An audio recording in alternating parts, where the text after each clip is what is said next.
Aunty जैसे ही आपका phone आया मैं तो बहुत परेशान हो गया। सब खैरियत तो है ना? हाँ बेटा, कल मैं हॉस्पिटल गई थी। वालेकुम अस्सलाम। क्या बात है, आप पे तो कराची का रंग आ गया। हाँ देखिए ना, मैं जब से आया हूं ना आपने मुझसे कॉफी पूछी ना चाय। अभी भी तो आए हैं आप। अच्छा ये बताएं कि चाय पियेंगे या कॉफी? बस जो आपका दिल करे बोलिए। तो फिर मैं चाय बना कर लाती हूँ।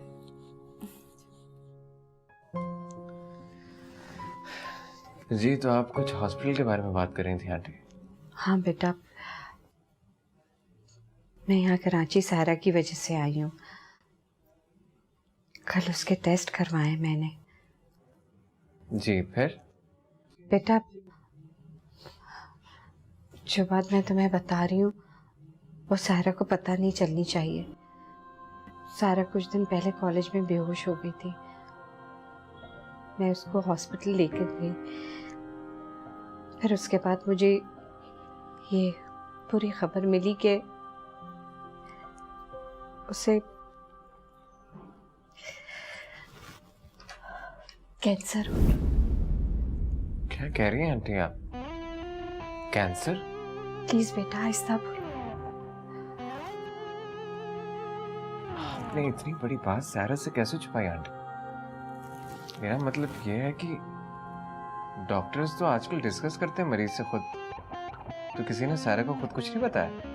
नहीं बेटा, जहाँ इस्लामाबाद में इसका ट्रीटमेंट हो रहा था वहाँ पे जो डॉक्टर थे वो मेरे जानने वाले थे। मैंने उन्हें मना कर दिया था कि ये बात सारा को नहीं पता चलनी चाहिए। मैंने सोचा कि मेरी सारा इतनी हंसती मुस्कुराती बच्ची, जब उसे पता चलेगा अपनी बीमारी का तो उसके चेहरे से मुस्कुराहट छिन जाएगी। कैंसर जैसी बीमारी ऐसी है बेटा जिसके बारे में सुन के तो दिल दहल जाता है। और मेरी बच्ची पे क्या गुजरेगी। जी आप ठीक कह रही हैं आंटी, सारा से इस खबर का छुपा रहना ही अच्छा है। ये तो मेरा हौसला है बेटा कि मैं इस तरह हंस बोल रही हूँ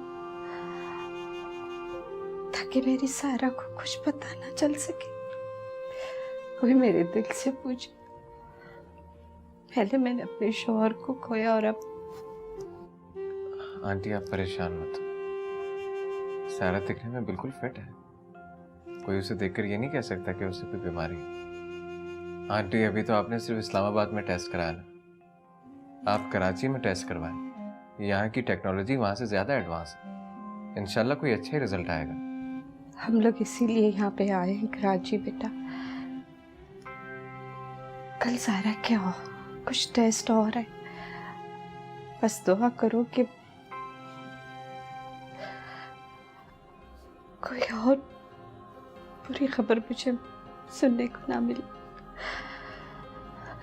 क्योंकि मुझे मेरी बेटी का तो खून की तरह खाया जा। इंशाल्लाह आंटी सब अच्छा ही होगा। सारा ने तो कोई सवाल नहीं किया ना आपसे कि हॉस्पिटल वाले उसके कौन कौन से टेस्ट ले रहे हैं? हाँ पूछा था बेटा उसने, तो मैंने उससे झूठ बोला। मैंने उसे कहा कि तुम्हारे अंदर विटामिन्स की कमी है, इसकी वजह से ये टेस्ट हो रहा है और जब रिपोर्ट आ जाएगी तो उसके बाद ट्रीटमेंट शुरू हो जाएगा। अम्मी, अम्मी। अच्छा बेटा आ रही हूँ।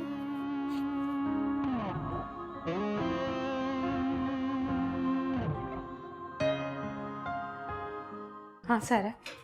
अम्मी वो बिस्किट नहीं मिल रहा है। तुम जाओ, मैं चाय और बिस्किट लेकर आ।